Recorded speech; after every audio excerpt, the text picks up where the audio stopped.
Raja Limited invited applications for issuing 50,000 equity shares.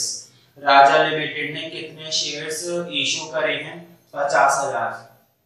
तो देखो 50,000 shares issue करें, ये आ जाएंगे इधर, इसमें कोई दिक्कत नहीं। नेक्स्ट देखते हैं, ऑफ 10 ईच, 10 रुपए का एक है। The amount was payable as follow, amount कुछ इस तरह से पे किया गया है। ऑन एप्लीकेशन 3 पर शेयर, 3 रुपए मांग लिए हैं एप्लीकेशन पर। ऑन अलॉटमेंट 5 पर शेयर, 5 रुपए मांग लिए अलॉटमेंट पर। On first and final call the balance, तो देखो 3 रुपए इधर मांगे, 5 रुपए इधर मांगे और 10 रुपए का शेयर था, तो बैलेंस कितना रह जाएगा? 2 रुपए, ताकि 10 रुपए का शेयर बन जाए पूरा।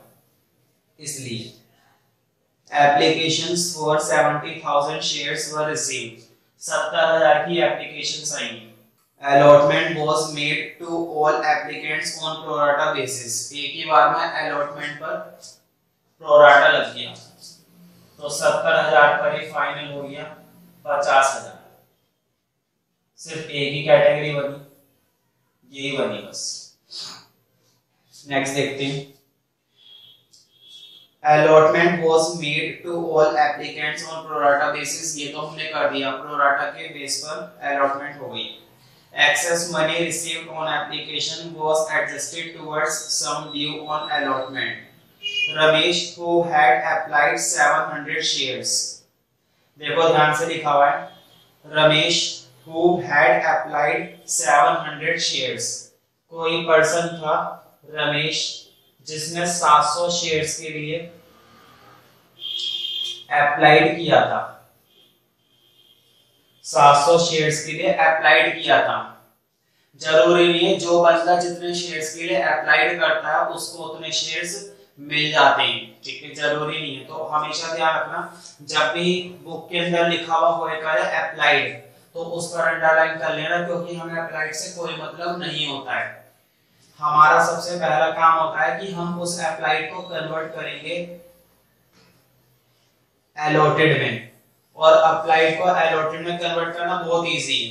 देखो इधर से पता चलेगा, 70,000 एप्लीकेशन थी हमारे पास, 70,000 एप्लीकेशन थी, और 70,000 एप्लीकेशन को मैंने कितने अलॉट कर रखे? 50,000 शेयर्स। इसका मतलब ये हुआ एक एप्लीकेशन को कितने मिलेंगे? एक एप्लीकेशन को मिलेंगे 50,000 अपॉन में 70,000। एक एप्लीकेशन को इतने मिलेंगे, तो 70 शेयर की एप्लीकेशन को कितने मिलेंगे?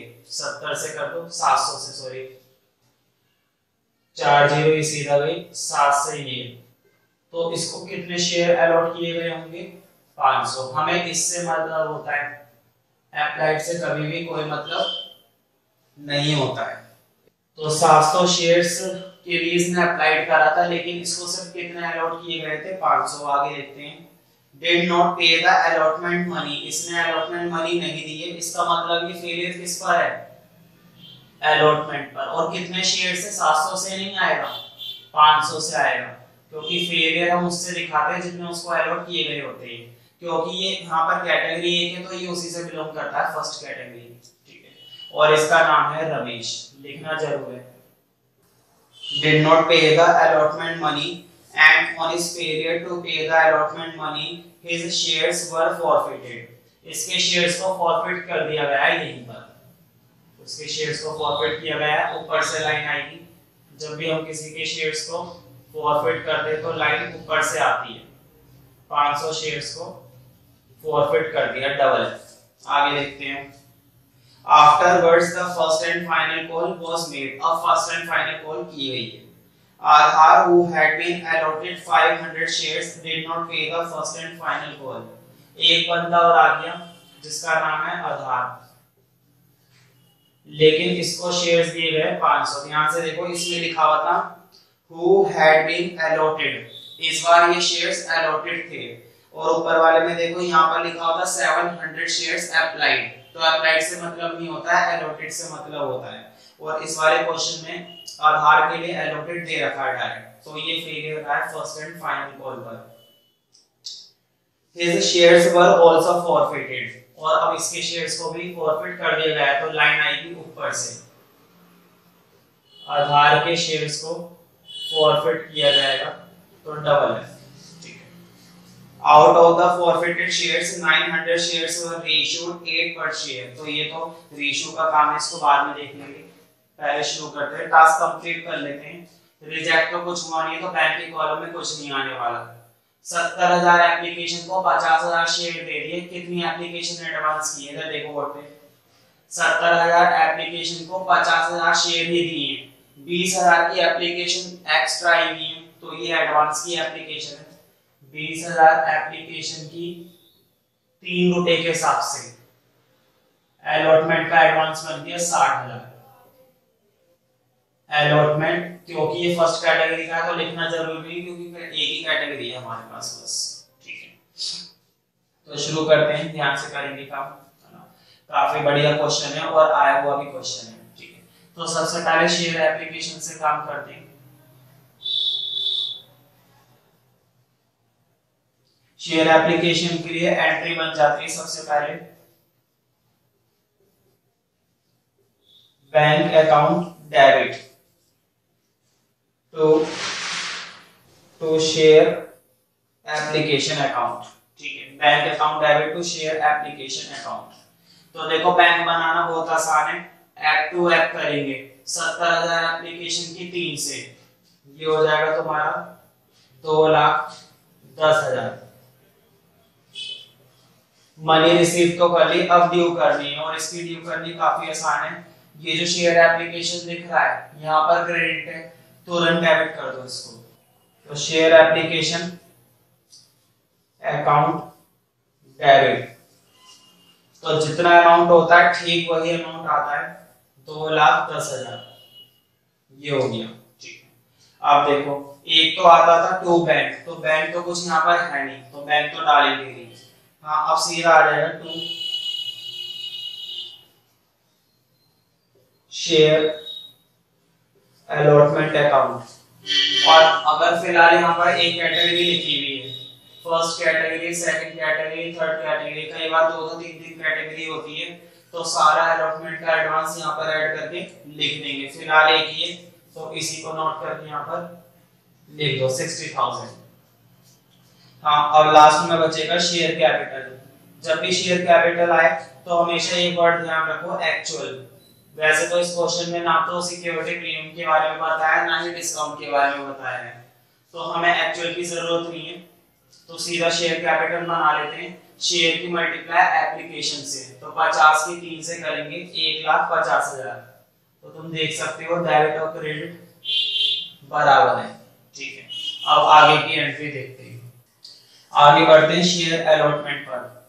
शेयर अलॉटमेंट को ड्यू करते हैं, share allotment account debit to share capital account. तो देखो शेयर अलॉटमेंट बनाना बहुत आसान है, शेयर्स की मल्टीप्लाई अलॉटमेंट से, 50,000 की मल्टीप्लाई 5 से करेंगे, ये बनेगा 2,50,000। कितना बनेगा? 2,50,000, ठीक है। ये तो हो गई ड्यू की।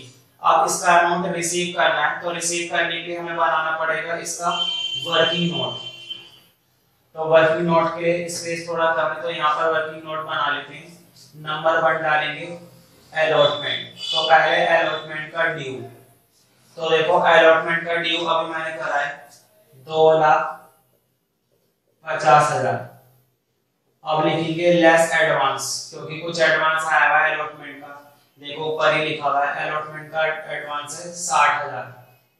तो मेरे पास आ गए 0 0 0 0, 15 में से 6 जाएंगे तुम्हारे 9 और 1,90,000 आया है, ठीक है। अब फेलियर, अगर कोई लाइन लटकी हुई है, तो देखो अलॉटमेंट पे लाइन लटकी हुई है, इसका मतलब फेलियर है कोई, लेस फेलियर। फेलियर में भी देखो अलॉटमेंट का कुछ एडवांस आया होता है, तो ये एक्चुअल फेलियर नहीं, एक्चुअल फेलियर निकालना पड़ेगा, ठीक है। तो रमेश का, तो एक्चुअल फेलियर इधर देखना, मैं रमेश का निकाल रहा हूं, ब्रैकेट में लिख लेना एक्चुअल फेलियर, ये कितने से फेलियर रहा होगा। ठीक है, तो पहले देखते हैं रमेश का ड्यू कितना बनता है। ध्यान से देखो, 500 शेयर के इसको अलॉट किए गए थे, 5 रुपए अलॉटमेंट के नहीं दिए, तो 2500 का इसका ड्यू बनता है। अब लेस एडवांस, इसने कुछ एडवांस जरूर दिया है, क्योंकि देखो ये अलॉटमेंट पे फेलियर है और अलॉटमेंट का एडवांस जरूर आता है हमारे पास। हो सकता है उस एडवांस के अंदर इसने कुछ पैसे दिए हों, जरूरी नहीं है ये पूरा इतने से फेलियर रहा हो 2500, हो सकता है उस अलॉटमेंट के अंदर इसके कुछ पैसे हों। अब देखो कैसे निकालेंगे, वो एडवांस है फर्स्ट कैटेगरी का और ये बंदा भी फर्स्ट कैटेगरी से बिलोंग करता है, और फर्स्ट कैटेगरी का मतलब है 50,000 शेयर का एडवांस आया हुआ है 60,000। 50,000 शेयर्स दिए गए थे जिस पर कितने रुपए एडवांस किया है 60,000। तो ध्यान से देखो 50,000 शेयर्स पर एडवांस किया गया 60,000, तो एक शेयर पर एडवांस आ गया 60,000 अपॉन में 50,000, ये तो आ गया एक शेयर का एडवांस। तो मैं निकालना है 500 का एडवांस, तो 500 का एडवांस के लिए 500 से मल्टीप्लाई,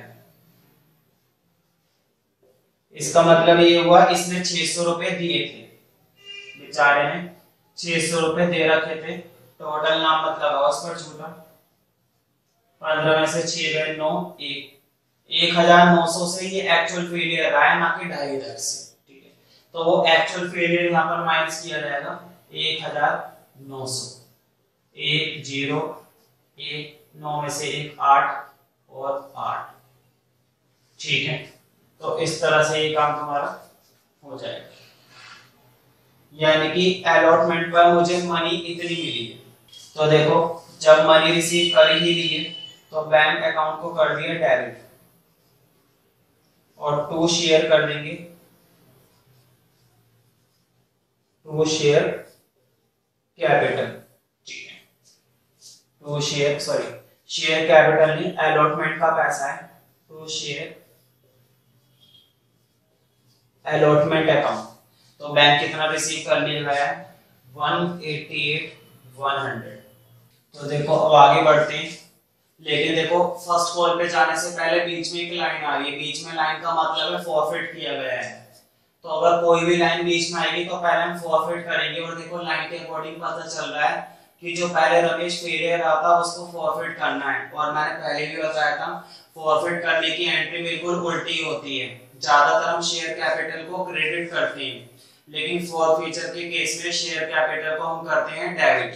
ठीक है, तो शेयर कैपिटल को हम करेंगे डेबिट, और देखो कितने से शेयर कैपिटल को डेबिट करेंगे, बहुत आसान है, लाइन से ऊपर वाला जितना भी आ रहा है एक्चुअल 5 3 8 रुपए, 8 रुपए के हिसाब से इसके शेयर्स 500 शेयर्स थे इसके, 8 रुपए के हिसाब से इसका बन गया 500 का 4000, ये बन गया। अगर सिक्योरिटी प्रीमियम है तो आएगा, चेक करना पड़ता है, और नहीं है तब कोई बात ही नहीं है। अब हमें ये देखना है कि कहां पे फेलियर रहा है। तो देखो जिस पर इसकी लाइन लटकी हुई है अलॉटमेंट पर ही लटकी हुई बस, तो सीधा लिख दो 2 शेयर अलॉटमेंट, और इसमें तुम्हें दोबारा से निकालने की जरूरत नहीं है। शेयर अलॉटमेंट में अब हमें फेलियर को डालना है, और जहां पर ये अलॉटमेंट बना रखा है वहां पर देखो फेलियर लिखा हुआ है रमेश का, यहाँ पर रमेश का फेलियर है 1900। अब हमें देखना है इसके कितने कितने पैसे आ गए, वो बनेगा इसका शेयर फॉरफीचर। तो देखते हैं कहां कहां से इसका पैसा आया था, फॉरफीचर अमाउंट रमेश। ठीक है, तो देखते हैं, देखो एप्लीकेशन सबने दी है तो इसने भी दी है, 3 रुपए के हिसाब से इसने 500 शेयर की एप्लीकेशन दी है 1500, अलॉटमेंट पर भी इसने कुछ दिए हैं, ये देखो ये रहा एडवांस 600 इसने वहां दे रखे हैं, इसने टोटल मुझको दिए हैं 2100।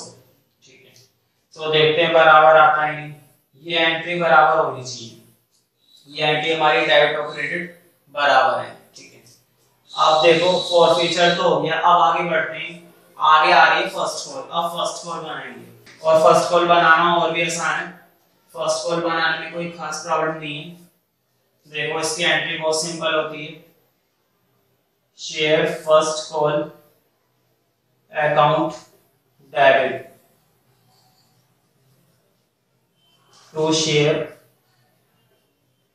Capital account.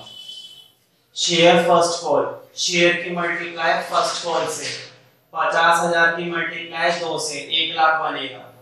Share first call बनाना बहुत आसान है, 50,000 की मल्टीप्लाई 2 से करेंगे 1 लाख। ये तो हो गई ड्यू।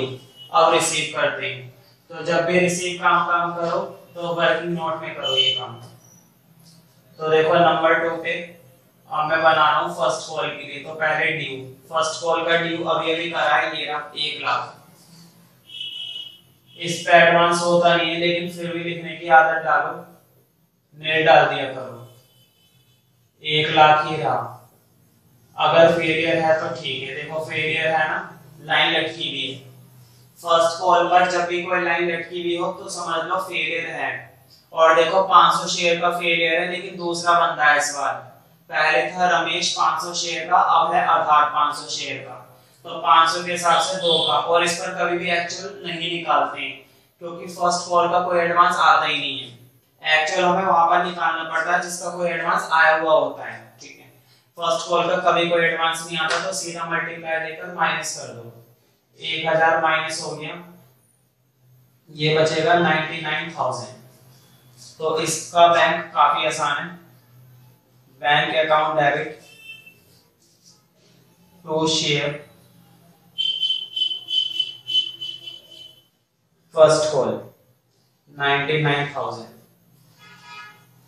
अब आगे बढ़ते हैं। फर्स्ट कॉल के तुरंत बाद एक ऊपर से लाइन है, और ऊपर से लाइन का मतलब होता है फॉरफिट, यानी कि अब जो हमने फेलियर आए थे उसको फॉरफिट करना है।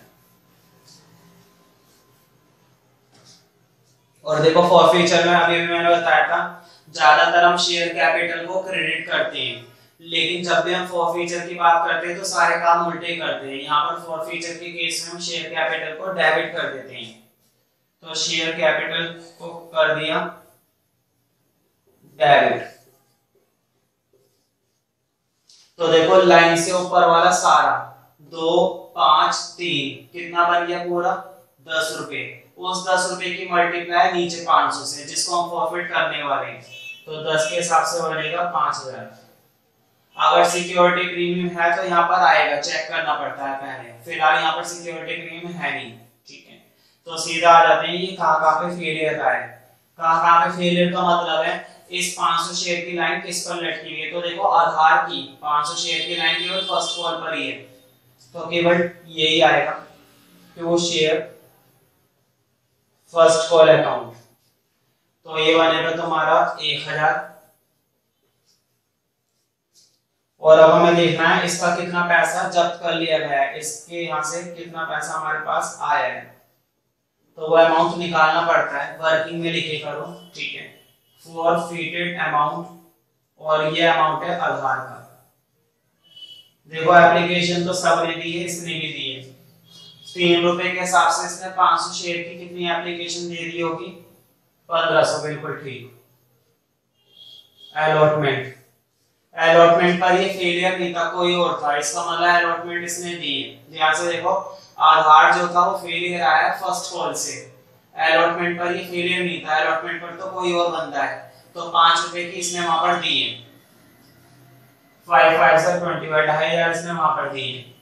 फर्स्ट कॉल पर इसने कुछ नहीं दिया है, तो टोटल इसने हमें रुपया दिया है 0 और 4, 4000। ये बराबर आ रहा है, बिल्कुल ठीक, बराबर ही आना चाहिए। अब लास्ट एंट्री रह गई है रीइशू करने की। क्वेश्चन में रीइशू करने का तरीका थोड़ा सा अलग बताया है, उसने सारे शेयर से रीइशू नहीं करे, कुछ ही शेयर से रीइशू करे, क्वेश्चन में बताया गया है, देख लेते हैं एक बार। Out of the forfeited shares 900, वैसे तो देखो 500 मैंने इधर फॉरफिट करे, 500 उधर फॉरफिट करे। इस क्वेश्चन में मैंने टोटल कितने शेयर्स फॉरफिट कर रखे हैं 1000, इतने शेयर मैंने फॉरफिट कर दिए हैं। सारे रीइशू नहीं करे कंपनी ने, कंपनी ने रीइशू करे out of the forfeited shares 900 shares were reissued, सिर्फ 900 शेयर ही रीइशू किए गए हैं। कितने शेयर्स को दोबारा से रीइशू किया गया है 900 को, और वो भी किए गए 8 पर शेयर। 8 रुपए के हिसाब से। The ratio shares including all the shares of Ramesh. लेकिन क्वेश्चन में हमें ये भी बता दिया कि इन शेयर्स में रमेश के शेयर्स सारे के सारे शामिल हैं। तो देखो वैसे तो दोनों के बराबर थे 500 500, लेकिन ये जो मैंने 900 रीइशू करे, इन 900 में 500 शेयर मैंने पूरे के पूरे किसके ले लिए हैं, रमेश के। इसका मतलब बाकी के जो 400 शेयर्स हैं वो मैंने किसके लिए होंगे, आधार के। तो ध्यान रखना है, इसका थोड़ा सा फर्क पड़ेगा। खैर नॉर्मली रीइशू करने में बैंक हमारे पास आया है और 900 शेयर का ही आया है। 900 शेयर आज के हिसाब से 7200, ठीक है। और शेयर कैपिटल हमेशा किससे बनता है, एक्चुअल से। शेयर कैपिटल हमेशा एक्चुअल से बनता है, ठीक है। तो देखो एक्चुअल 900 शेयर का 10 के हिसाब से बनेगा 9000। अब ये जो गैप है, ये गैप पूरा हो जाएगा फॉरफिटेड अमाउंट से। पहले तो हम गैप पूरा कर देते हैं वहां से निकाल के। Share forfeited amount account debit, तो कितने का गैप बन रहा है यहाँ से, 1800, ठीक है। तो ये तो हो गया। अब देखते हैं हमारा फॉरफिटेड अमाउंट में कितना रह गया है, कितना हिसाब रह गया है, ठीक है। मैंने 1800 इस्तेमाल करी। तो देखो जर्नल एंट्री में लिखा हुआ है, रमेश की जर्नल एंट्री में देखना कि कितना फॉरफिटेड अमाउंट उसका आया था, और आधार के जर्नल एंट्री में देखना कितना फॉरफिटेड अमाउंट उसका आया था। वहां पर तो इसके आए हैं 2100, और इसके अभी करे थे 15-25, 4000 इसके आए हैं। तो देखो इसका जब मैंने 500 शेयर्स इसके पूरे रीइशू कर दिए, उसके रीइशू करे केवल 400, तो फॉरफीचर में इसका पैसा तो पूरा।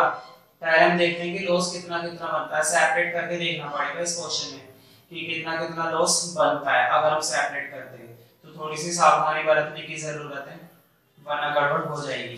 खैर हम टेक्निकली देख सकते हैं, इसके 2100 रुपए पूरे इस्तेमाल कर लिए गए होंगे, ठीक है। और वैसे मैंने नॉर्मली शेयर को पूरा करने के लिए देख ही लेते हैं, वरना तुम लोगों को समझ में आएगा नहीं, है ना। चलो मैं थोड़ा सा अलग से बता देता हूँ। अभी जो मैंने जर्नल एंट्री करी है, वहां पे मैंने शेयर कैपिटल बनाया है, तुमने देखा होगा 8 रुपए के हिसाब से बनाया शेयर कैपिटल 7200, और 2 शेयर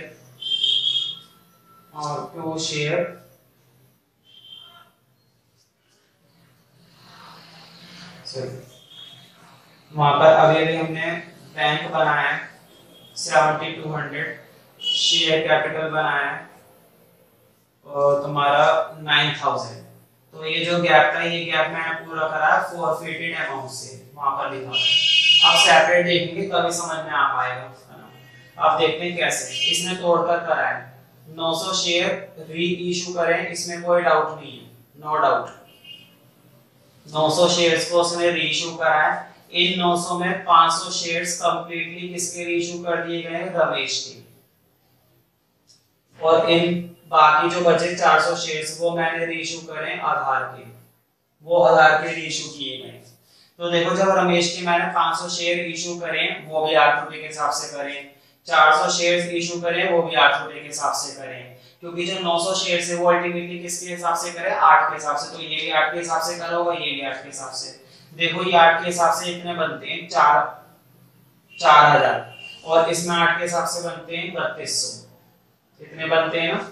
तो इसका मतलब ये हुआ मेरे पास इसकी तरफ से बैंक आया होगा 4000 और इसकी तरफ से बैंक आया होगा 3200, लेकिन इसका एक्चुअल कितना बनता है 500 का, 10 के हिसाब से 5000। यहाँ पर मैंने फॉरफीचर का लॉस यूज करा है 1000 का, और यहाँ पर देखो 8 रुपए के हिसाब से मेरा बैंक आ गया, लेकिन एक्चुअल मेरा शेयर कैपिटल 10 के हिसाब से बनेगा 4000। तो यहाँ पर मुझे जरूरत है 800 की। इसका मतलब ये हुआ आधार के फॉरफीचर से मैंने पैसा लिया है 800 का, और रमेश के फॉरफीचर से पैसा लिया है 1000 का। इस बात का तुम्हें ध्यान रखना है कि किससे मैंने कितना पैसा लिया है, ठीक है। तो उस हिसाब से काम करेंगे।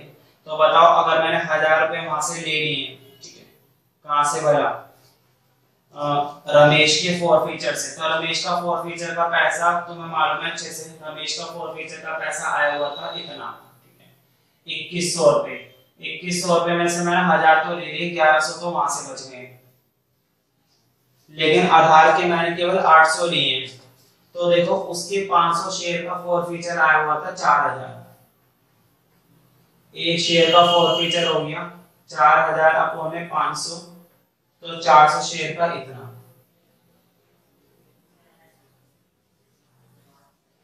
आठ चौक 3200।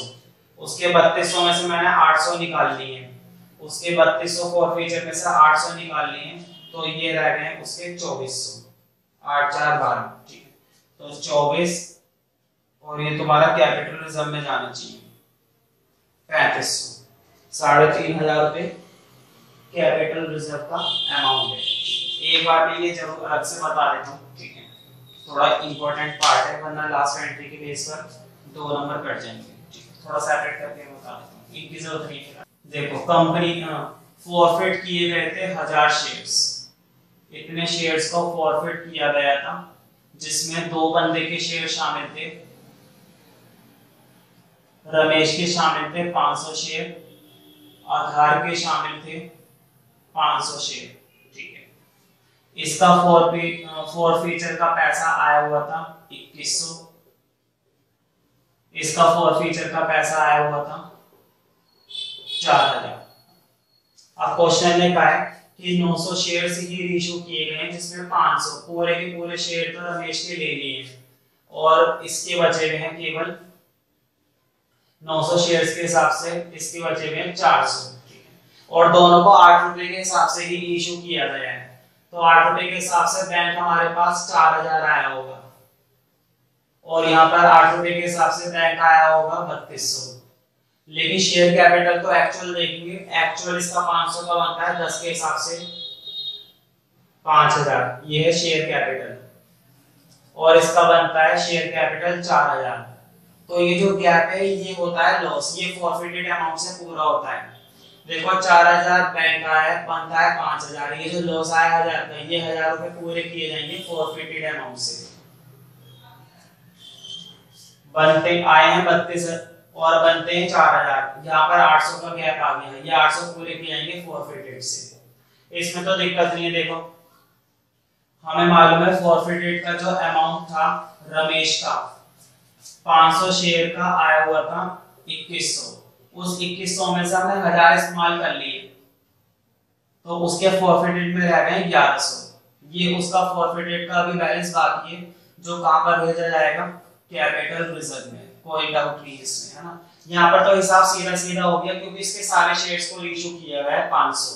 वहां पर दिक्कत है, वहां पे आधार के केवल 400 शेयर्स को ही इशू किया गया है, और उसका ये जो फॉरफिटेड का पैसा आया हुआ है ना, ये पूरे 500 शेयर का है। तो देखो 500 शेयर्स का फॉरफिटेड का पैसा 4000, तो एक शेयर का फॉरफिटेड का पैसा 4000 अपॉन में 500। एक शेयर का फॉरफिट का अमाउंट कितना है, तो मुझे 400 शेयर का पहले बनाना है कि फॉरफिटेड का अमाउंट आएगा कितना, 3200। उसका फॉरफिटेड का अमाउंट जो है 3200 है 400 शेयर्स का। उन 3200 में से 800 इस्तेमाल किए गए हैं, उन 3200 में से 800 इस्तेमाल कर लिए गए, तो अब कितना बैलेंस बचा है उसके में, 3200 में से ये 800 है, 2400 उसके फॉरफिटेड में गए, ये पैसा जाएगा कैपिटल रिजर्व में, ठीक है। और दोनों से एंट्री बना देंगे कैपिटल रिजर्व की। देखो 1100 इधर से, 2400 वहां से, टोटल भेज देना 3500 कैपिटल रिजर्व।